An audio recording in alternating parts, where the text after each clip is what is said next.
زمونږ په دغه پروګرام کې یو زمونږ ورور دی اسد الله د پېښور نه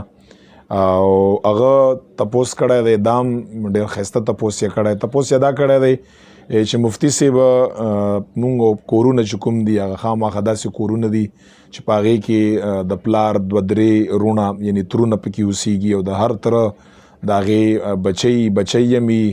او بچی هم وي مذکر مؤنث وي داسې د بل تر بچي وي غټ وي بلوغت ته ورسي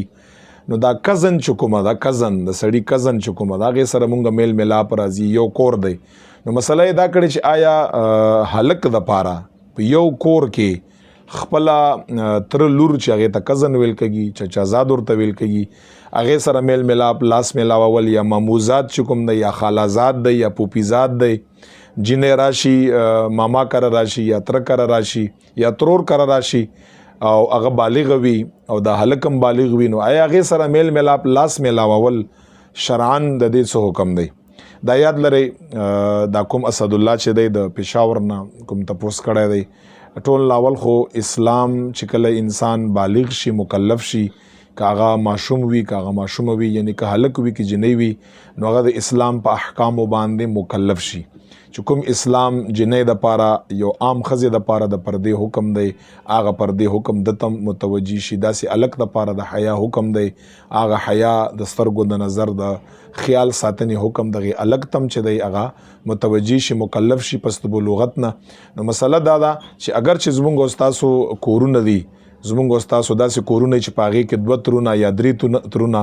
د هغه په یو ځای باندې اوسیږي د هغې لورانې وي یا ماما لور مونږ کره راشي یا خالا لور راشي یا د پوپي د پلار خور لور راشي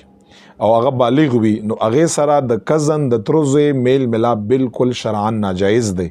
هغې سره به لاس به نور کوي هغې سره به میلاویږي نه هغې سره به کیني نه هغې سره به چې دی خبرې به ورسره نه کا ځکه تره زوی د تره لور دپاره یا ماما زوی د ماما لور دپاره یا خالا زوی د خالا لور دپاره یا د پوپی د پلار د خور زوی چې هغې ته ترور زوی ویل کېږي د پوپی زاد یعنې هغې بچی دپاره هغه محرم نه دی شرعاً بالکل پرده به تر کوي څنګه چې د عامو ښځو د عامو خلکو نه د پردې حکم دی داسې به دام په کور کې هغې نه پرده کا هغې سره میلاویدی نه شي هغې سره لاس نه شي میلاولی ورسره کېناستی نه شي سفر نه شي ورسره کولی روټۍ ورسره نه شي خوړی سترګو نظر یو بل ته چې کوم دی هغه نه شي کولی یعنې هغه به هم د سترګو د نظر حفاظت کا دا به هم د سترګو د نظر حفاظت کا او دا قرآنی حکم دی شرعاً نبی علیہ الصلوۃ والسلام په دین اسلام کې دا خبره فرمایلی ده چې کزن هلک خپل کزن جنې سره نشي میلاویدی چې بالغان وي داسې د ماما لور سره داسې د ترور لور سره او دا د حیام خلاف دی او د شریعت هم خلاف دی او په دې کې زمونږ او تاسو لپاره په شریعت کې غټ خیر هم پروت دی عفت او حفاظت دی د مذکر مؤنث لپاره نو بالکل دغه خبرونه به زما د ورور